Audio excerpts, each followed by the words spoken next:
Hello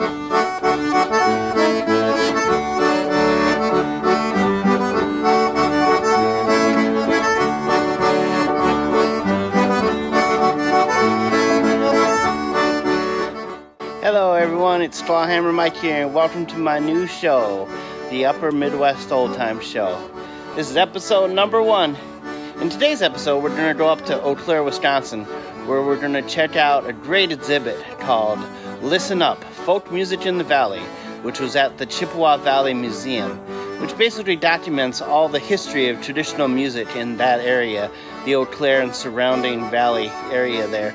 It was a great exhibit, and I had lots of fun. Then we'll go up to Little Falls, Minnesota, and we'll see part of a play called Darling, A True Crime Story. They contacted me last year, and they wanted to have some authentic Minnesota music in the play. So they took a tune from the tune book, the Stoltman Family Tune Book, which I put out last year, which has all kinds of tunes that the Stoltman family played up in northwestern Minnesota.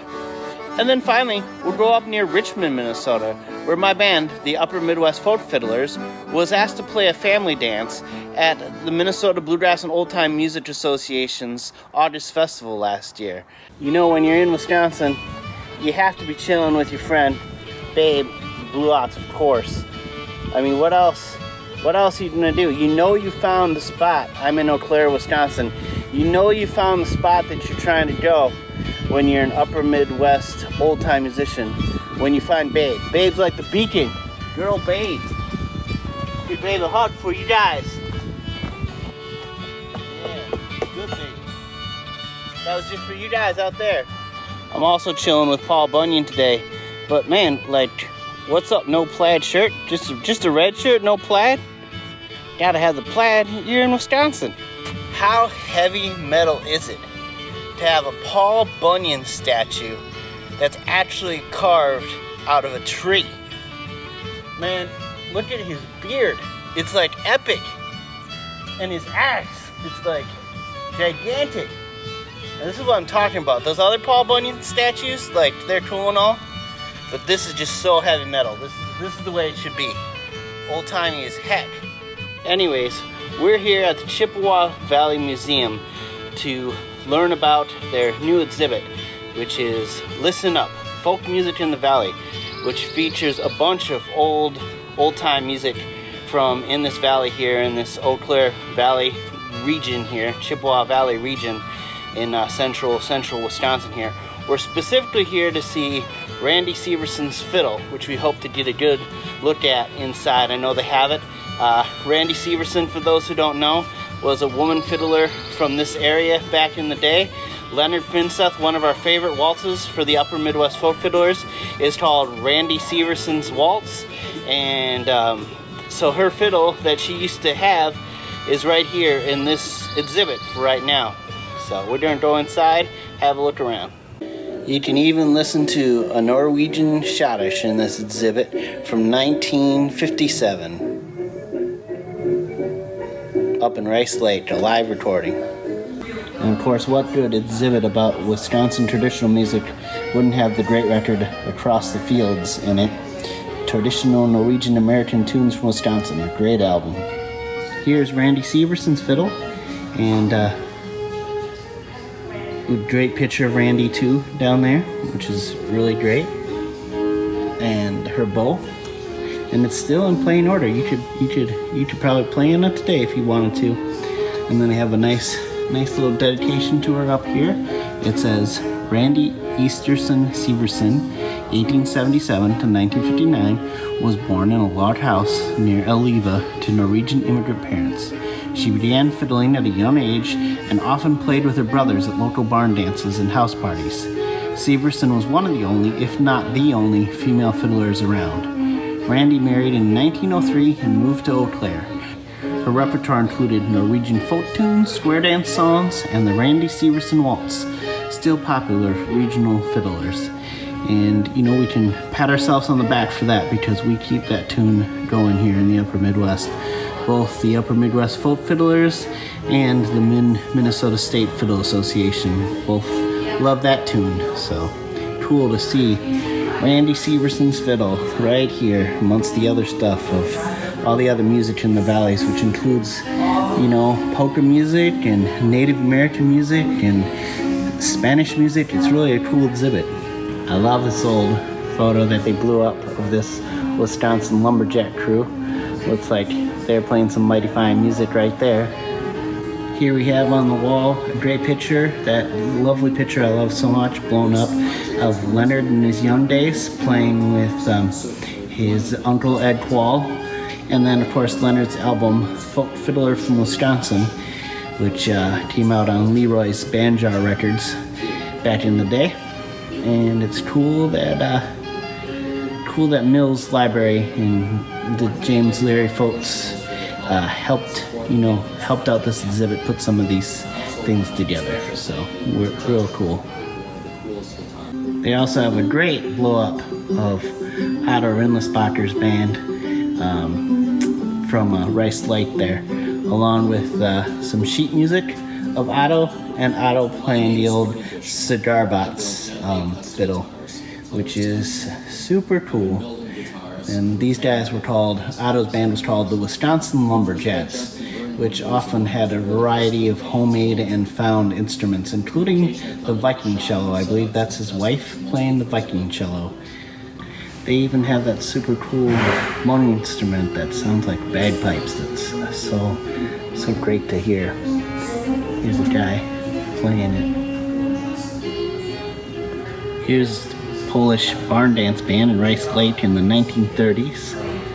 Super cool banjo bass and concertina and fiddle and cool little guitar. It's great to see one of these old field pump organs present. These were really popular in the upper Midwest, as they fold up into a nice short box, and basically you can take it to any field without any electricity and have an organ at your fingertips.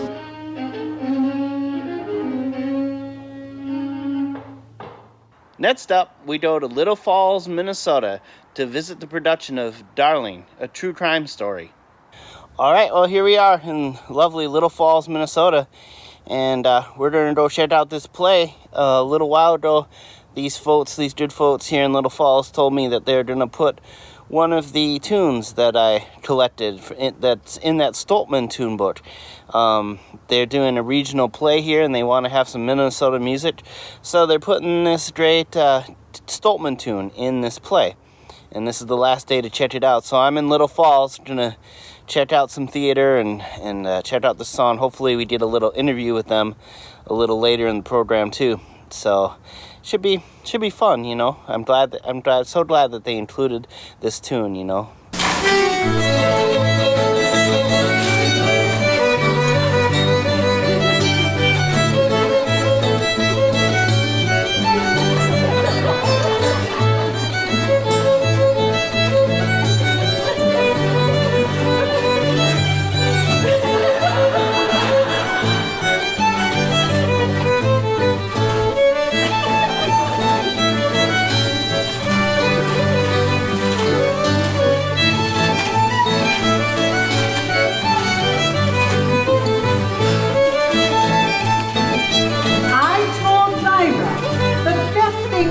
Family is a whole lot of hot dishes.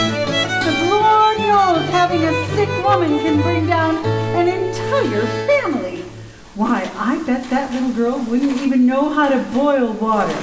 All right, so we're here with Lucas Burr, and I just watched a great play that he was a part of. He was kind of a musical, would you call yourself a musical director? Yep, I was a music director, and I composed and arranged the music for it. So. Yes, and the music was lovely, very melancholy, but what we're here specifically to talk to him about was he put together one of the tunes from the Stoltman collection, and he made it a part of this play. I mean, I just saw the play, it was lovely.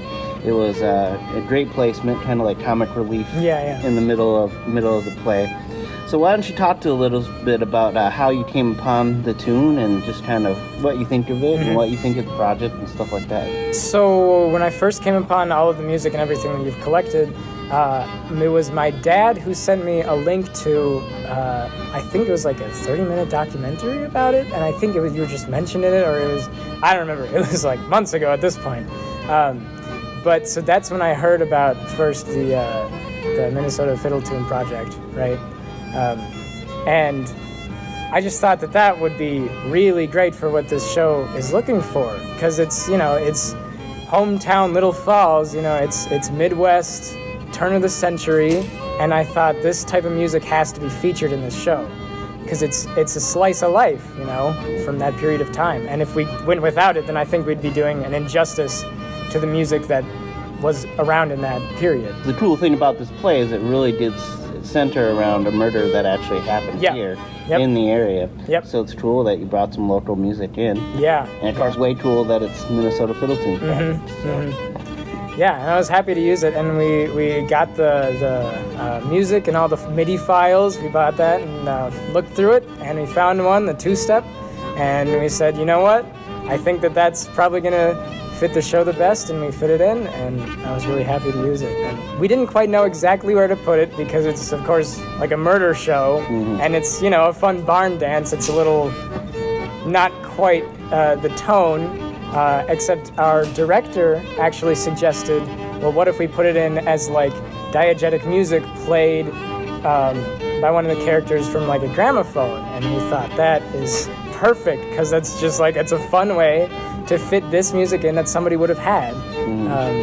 I think it worked really well. Well, I just appreciate the work that you've done, and I'm really glad that we could use it, and I'm glad you could make it, and you liked how it turned out in the show. Oh, it was really wonderful. Thanks for being with us. Yeah, absolutely, no problem. Thank you. And finally, we go to the Minnesota Bluegrass and Old Time Music Association's August Festival, where my band, Upper Midwest Folk Fiddlers, were asked to play a dance.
I really hope you like this new show.